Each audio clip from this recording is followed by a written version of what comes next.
Jadi Muhammad juga kayak gitu kan. Suatu ketika Muhammad dikejar-kejar sama musuhnya karena Muhammad ini kan kriminal. Dia seorang teroris, pelanggar hukum, pemerkosa, maniak, penjahat kelamin. Muhammad kawin sama anak kecil umur 9 tahun dan Muhammad itu sering apa namanya membuat kerusuhan gitu, kayak mencuri Ka'bah dan lain sebagainya. Nah, Muhammad sembunyi Muhammad sembunyi ke dalam gua gitu kan. Nah, untungnya Muhammad diselamatin sama kucing, bukan sama Allah. Kok bisa gitu ya? Masa masa masa bukan Allah gitu yang menyelamatkan malah kucing, hewan.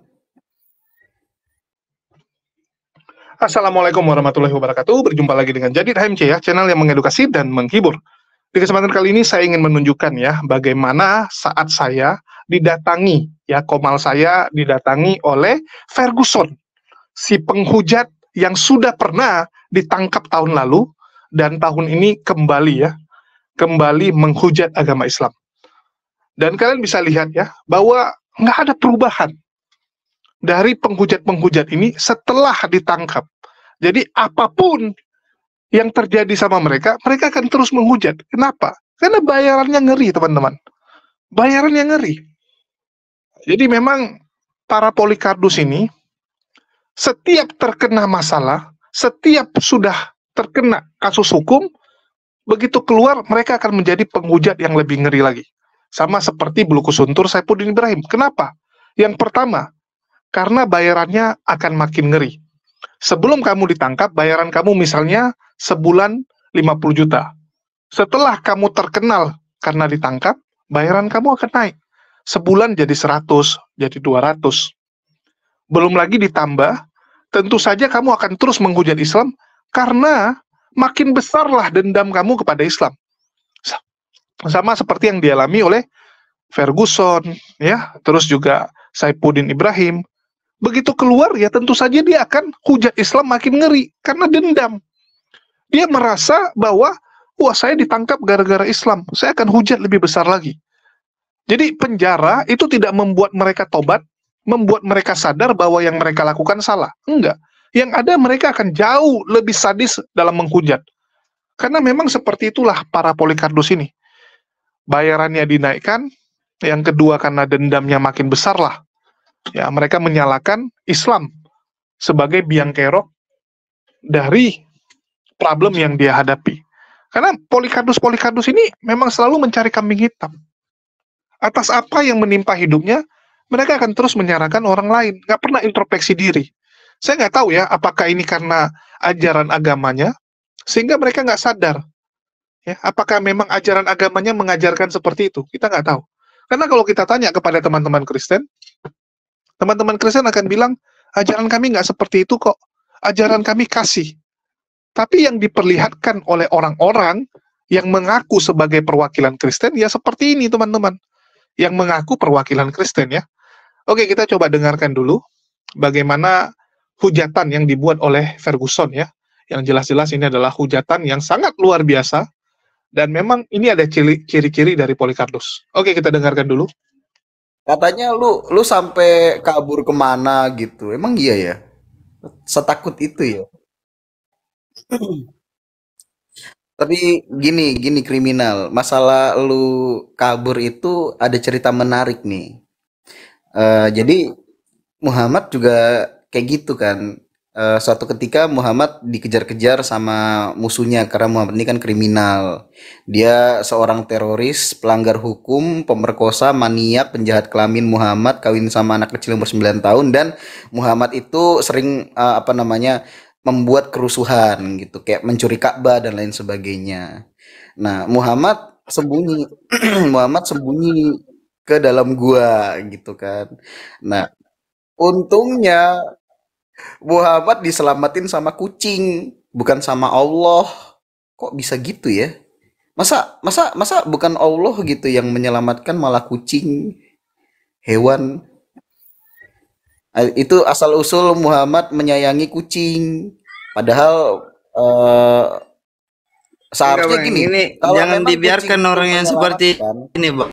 Ini kalau memang kucing itu tidak menyelamat Kalau memang kucing itu menyelamatkan, kenapa nggak minum kencing kucing aja kan lebih berkhasiat gitu. Menyelamatkan. Kenapa harus kencing onta? Itu kriminal. Ah, gak usah gitu lah. Yang udah jadi kriminal jelas-jelas kan elu. Lu tuh udah kriminal, kabur lagi. Wah, DPO banget lu. Persis kelakuan Muhammad. Bentar lagi lu turun wahyu buat kawin di bocah. Coba dong lu open cam kalau emang jelas. Ya kalau lu emang jelas, coba open cam. Ya tunjukin muka lu. Coba gimana muka lu? Mana? Mana muka lu? Mana? Ya, kalau nggak kriminal ngapain takut? Ya, buron-buron. Ya, mana? Kalau nggak usah ngomong besar lah, lu tuh omong kosong, kriminal. Kalau emang identitas lu jelas, muka aja tongolin. Kalau gue kan memang akun Khalifah Malik, sama kayak Enggak, Muhammad, mukanya itu kamu nggak boleh kamu ini dilukiskan. mau bertanya apa kamu ini? Kamu jangan Shh, diam, menghujat. diam, diam, diam. Ini urusan gue dengan si kriminal. Kalau gue dari Katanya dulu kan aja cuman dituduh DPO, dituduh kriminal lah. Kalau lu kan emang asli kriminal, sampai di buron. DPO lu kan? Ya, lu gak usah alasan lah, lu kabur itu kriminal. Kalau gini loh, kalau emang lu jelas, tunjukin muka lu. Udah, tunjukin dulu muka lu, gak usah kemana-mana. Katanya identitas jelas. Bohong, bohong. Identitas jelas kok muka nongolin aja nggak berani. Besar mulut lu. Lu tuh besar mulut kayak perutnya Muhammad besar. Kriminal sekarang nebar hoax. Awas kena pasal UU ITE lu, kena 2 pasal berlapis gitu. Ya udah coba tongolin dulu muka lu. Kriminal. Coba dulu tongolin muka. Buron. Udah, buron, buron, lu nggak usah banyak omong lah, nggak ngefek omongan lu ke gua. Omongan lu ke gua tuh nggak ini apa nggak ngefek ke gua buron karena lu tuh kriminal, seorang kriminal seperti lu omongannya itu cuman omongan buronan gitu, omongan calon-calon bau penjara. Yang jelas lu yang dicari. Nggak ngefek, lu yang dicari soalnya, kecuali kalau bener gua dicari gitu, lu nggak dicari, nah baru lu yang dicari, lu yang kabur, lu yang buron, lu itu kriminal. Lu pagi-pagi makan si Julius, lu kriminal, lu itu kriminal, buronan, lu buronan dan lu kriminal, muka lu aja nggak jelas. Katanya kami data diri jelas, apa namanya, identitas jelas, mana? Alah, udah lu dilaporkan, lu kabur kemarin ngilang dari TikTok karena lu kriminal. Mau ngeles ngeles aja lu, mau ngeles ngeles, udah lu kriminal buron. Buronan kayak lu itu gak usah ngeles karena lu aslinya kriminal gitu. Iya.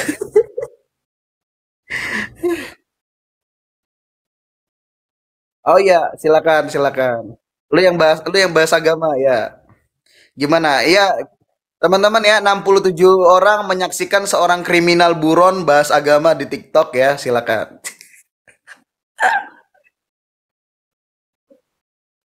Ya, ini adalah ucapan-ucapan buronan nih.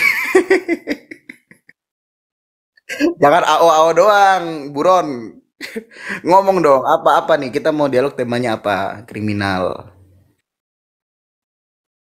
Ya, teman-teman sudah dengar ya. Jadi begitulah yang namanya para penghujat. Kalau saya sih biarkan saja, teman-teman. Kalau saya dihujat secara pribadi, saya akan biarkan. Ya, tapi begitu Nabi kita dihujat, mohon maaf. Ya, mohon maaf. Kita akan lakukan tindakan. Tindakannya apa? Ya kita viralkan ini orang. Ya, kalau cara saya, setiap orang punya cara masing-masing ya.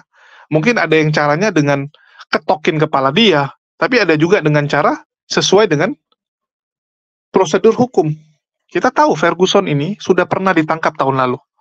Ya, itulah kenapa dia menghilang cukup lama, kan begitu. Kalau kalian lihat, dia menghilang cukup lama karena sudah tersandung kasus hukum. Tetapi ya kita tahu duit mereka kencang, teman-teman. Ya, duit mereka kencang sehingga begitu keluar pun Ferguson itu tetap akan menghujat. Tetap akan menghujat. Jadi kalian akan lihat ya, begitu dia nanti tersandung, nah dia hilang. Ya, hilang setengah tahun, setahun, nah nanti muncul lagi setelah setahun. Udah lama nih nggak muncul Ferguson, akhirnya muncul lagi setelah setahun. Akan seperti itu terus, karena duitnya kencang. Duit mereka ini luar biasa untuk menghujat Islam. Ada organisasi yang membayarnya. Dan kalau Ferguson ini gabung dengan Sofiatul, satu grup dengan Sofiatul. Ya, Ferguson ini adalah seorang penghujat kelas kakap, sudah dari zaman dulu, dan memang dia di-create oleh organisasinya untuk spesialis membuat marah umat muslim.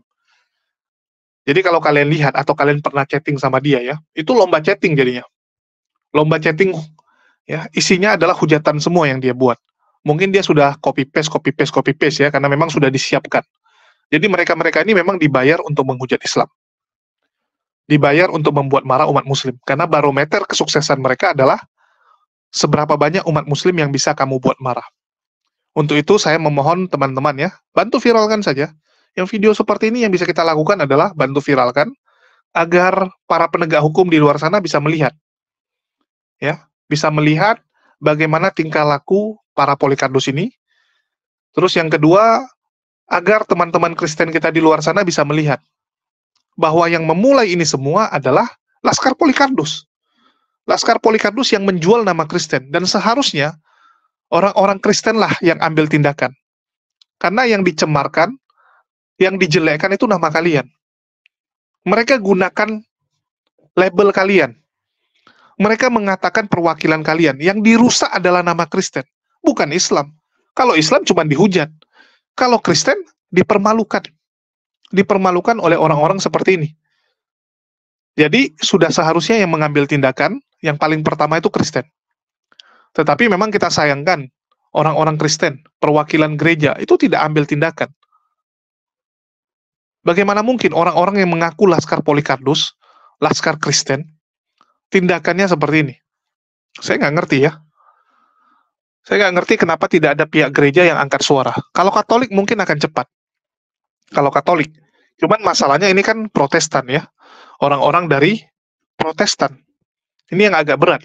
Karena menurut Muriwali, PGI pun nggak ada hak. Ya, PGI itu nggak ada hak menegur orang secara langsung, bahkan menghukum orang apalagi. Nggak ada haknya. Nah, ini yang susah. Ini yang susah sekali gitu. Jadi semoga dengan viralnya video ini bisa membuat teman-teman Kristen kita sadar bahwa apa yang terjadi di Indonesia saat ini itu dimulai oleh orang-orang yang mengaku Kristen. Orang-orang yang menjual nama Kristen. Ya, semoga mereka bisa tersadarkan, mereka tahu bahwa umat muslim hanya mereaksi. Umat muslim hanya mengcounter. Umat muslim hanya melindungi saudara-saudaranya. Nah, itu yang teman-teman harus tahu. Dan sekali lagi ya, kalau kami secara pribadi nih, umat muslim, ya, secara pribadi kami nggak ada masalah kalau kami dihujat. Kamu mau bilang saya apa kek, itu nggak akan mengubah saya. Kamu mau bilang saya kotoran kek, kamu mau bilang saya sehina apapun, ya, selama itu cuma fitnahan, bagi saya itu adalah penggugur dosa, nggak ada masalah. Ya, itu adalah penggugur dosa bagi saya. Beda dengan saat kita membongkar Polycardos yang kita sertai dengan bukti-bukti. Jelas buktinya. Mereka ini penipu, mereka ini mengambil keuntungan ya. Ngatain untuk rumah anak yatim. Rupanya rumah pribadi, nggak ada anak yatimnya. Itu kan fakta. Kalau udah fakta gimana kamu lawan? Kecuali dia nggak pernah bilang untuk anak yatim. Ini ada kok videonya. Dia ngumpulin dana untuk anak yatim. Ada videonya, pernyataan dia terkumpul berapa duit. Kan begitu. Kalau kita semua ngomong kenyataan-kenyataan, walaupun ya, itu akan membuat mereka panas sekali. Karena bagi Polycardos, yang paling mereka benci itu bukan debat lintas agama. Kalau cuma bongkar Yesus, mereka nggak masalah. Toh, bukan siapa mereka, Yesus. Mereka juga nggak peduli berapa banyak orang yang mualaf. Yang mereka pedulikan adalah periuk mereka. Jangan sampai pendapatan mereka turun, jangan sampai organisasi mereka hancur, jangan sampai kebusukan dan kejahatan mereka terbongkar.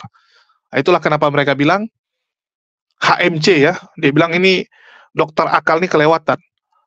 Kalau mau diskusi, jangan bongkar periuk dia, jangan lawan fitnahan-fitnahan mereka, jangan lawan mereka punya rencana. Ini yang beda memang ya. Tapi ya harus ada yang ngambil peran ini. Harus ada yang ngambil posisi untuk membongkar-bongkar kejahatan mereka. Kalau enggak, ya mau gimana? Mereka akan dengan gampang, mereka akan dengan bebas membuat fitnah-fitnahan. Ini yang kita lawan. Ya, jadi semoga teman-teman bisa mengerti. Dan sekali lagi, ya, saya meminta kepada saudara-saudara Muslim yang punya kelebihan, ya, yang punya keahlian dan tergerak tentunya untuk melawan syubhat-syubhat para Polikardus, terjunlah. Ya, terjunlah di dunia diskusi lintas iman ini, bantulah kami untuk melawan framing dan fitnahan mereka. Kami butuh sebanyak mungkin orang-orang yang bisa membentengi saudara-saudara kita dan meluruskan fitnahan mereka. Karena banyak sekali loh channel-channel Polikardus ini yang kerjanya membalikkan fakta, memfitnah dan sebagainya. Kita kekurangan orang. Ya, kita sangat kekurangan orang. Kalau kalian tidak turun, mau siapa lagi? Ya, saya cukup sedih untuk hal ini. Jujur ya, saya katakan saya cukup sedih dan kecewa sebenarnya. Karena semua sibuk ingin jadi striker, semua sibuk ingin jadi pendebat saja gitu. Padahal banyak yang lebih penting. Ya, bagaimana kita di lapangan masih kekurangan orang. Bagaimana misionaris-misionaris ya yang disusupi oleh Laskar Polikardus ini turun ke jalan-jalan, turun ke pelosok-pelosok untuk menyesatkan saudara kita. Sedangkan kita masih di medsos doang, ya. Masih di medsos. Kita tidak mengimbangi pergerakan yang mereka lakukan. Belum lagi di medsos mereka sekarang fokusnya adalah framing dan fitnah. Coba lihat, apakah Sofiatul mau debat? Enggak. Erben mau debat? Enggak. Pak Bombo mau debat? Enggak. Mereka nggak mau debat, teman-teman. Mereka cuma mau fitnah Islam.